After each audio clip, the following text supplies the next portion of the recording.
Toto video je o dnešnej dobe a mládeži. Niektoré scény berte s nadhľadom, troška sú skreslené, ale myšlienka ostáva. Zamyslíme sa.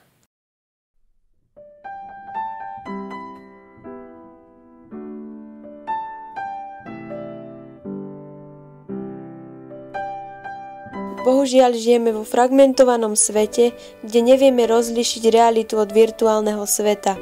Častokrát dávame väčšiu hodnotu lajkom a tomu, čo nám niekto napíše, ako tomu, čo sa nám udeje v naozajstnom živote. Ako vyzerá náš normálny deň? Ani na malú sekundu si ho nevieme predstaviť bez mobilu. Niekedy ozaj rozum zabudneme doma, ale mobil nikdy. A keď sa tak aj stane, sme nesvoji. Sme deti chytené do sociálnych sietí.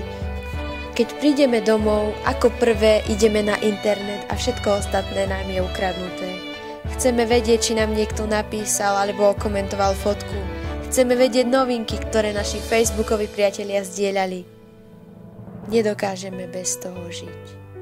A to je obrovská chyba. A takto to ide stále dookola, deň čo deň.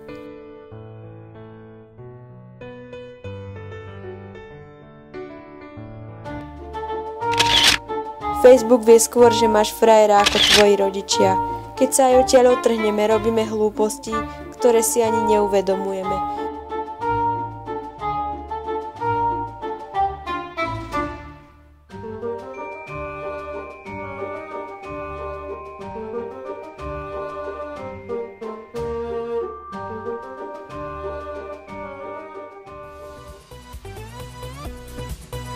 Chválime sa s vecami, za ktoré by sme sa mohli viac hanbiť, ako sa s nimi chváliť.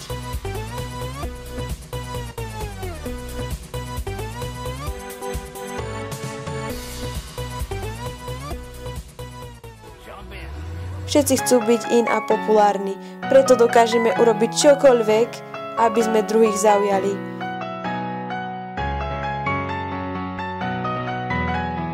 Už 12 až 13 ročné baby sa obliekajú povoľnejšie, aby tým zaujali opačné pohlavie.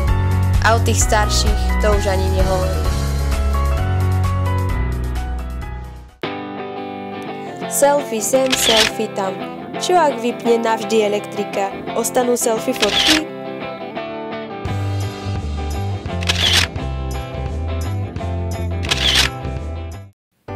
Už nie je trend duckface, najnovšie vznikla selfie s rukou. Nechápem zmysel tejto fotky.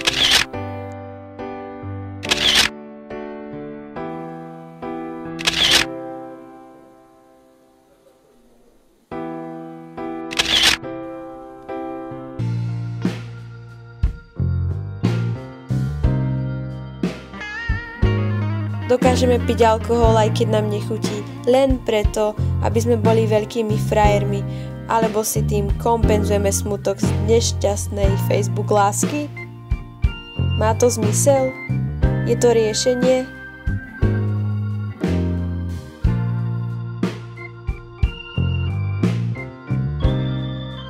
A potom každú vec zdieľame na Snapchate či Instagrame, Facebooku. A chválime sa aj so samými hlúpostiami. Keď nám nikto nepíše, nezvoní nám mobil, cítime sa, že nás nikto nemá rád a všetci na nás zabudli. Máme neskutočne veľa možností. Na internete snad nájdeme všetko.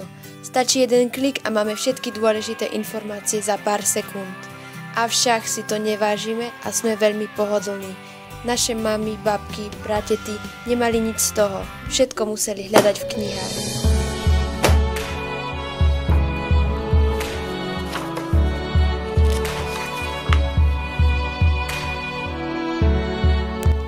Knihy sme zamenili za notebooky, tablety, počítače a knihu si radšej prečítame v elektronickej podobe. Niektorí si svoju psychickú bolesť kompenzujú fyzickou bolesťou, čiže rezaním. Nie divu, keď celé médiá sú plné násilia, zla a samovrážd. Samozrejme sa s tým musia podeliť na internete. Napríklad na Asku. To skutočne nie je riešenie. Vždy sa nájde aj iné, myslíte aj na druhých. Vždy sa nájde niekto, kto vás má rád a komu by ste chýbali. Koho to bolí, že si ubližujete, zmente myslenie a uvidíte, že nič nie je také zlé, aby sa na tom nedalo zasmiať. Verte mi, že keď budete starší, sa budete smiať z toho, ako ste sa správali. Uvedomila som si to aj ja.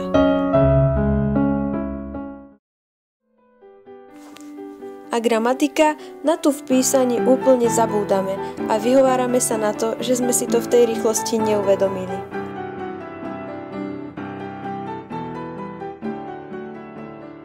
Tak kde to všetko speje?